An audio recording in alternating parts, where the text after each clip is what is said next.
Salama pata bora mahususi kabisa kwa ajili ya mechi yetu dhidi ya Young Africans kwa tarehe 12 katika uwanja wa Ali Hassan Mwinyi.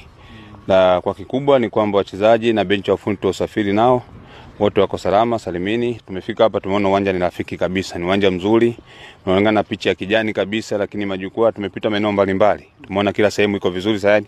Inaonyesha kabisa kwamba iko tayari kabisa kwa ajili ya mechi. Kwa kikubwa sisi tuna imani kwamba sisi na wadau wengine wa mchezo lakini na mashabiki wengine wataenjoy sana kuangalia burudani tutakayochezwa katika uwanja wa Ali Hassan Mwinyi. Sisi kama Tanzania Prisons tumejiandaa vizuri, na tunajua tuna mchezo mgumu, na ukiangalia sisi msimamo wetu tuko chini sana.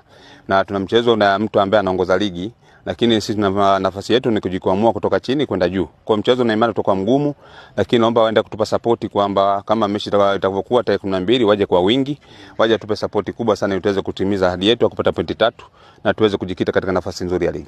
Sisi hatuwezi kuwaomba bodi ya ligi kwa chochote kwa sababu sisi tumetekeleza matakwa ya kikanuni. Kwa hiyo wao wanafahamu nini cha kufanya. Lakini sisi kama Tanzania Prisons tunafahamu kwamba mchezo utaenda kuchezwa tarehe 12 na sisi tumejipanga vizuri. Tunaomba mashabiki zetu wajitokeze kwa wingi sana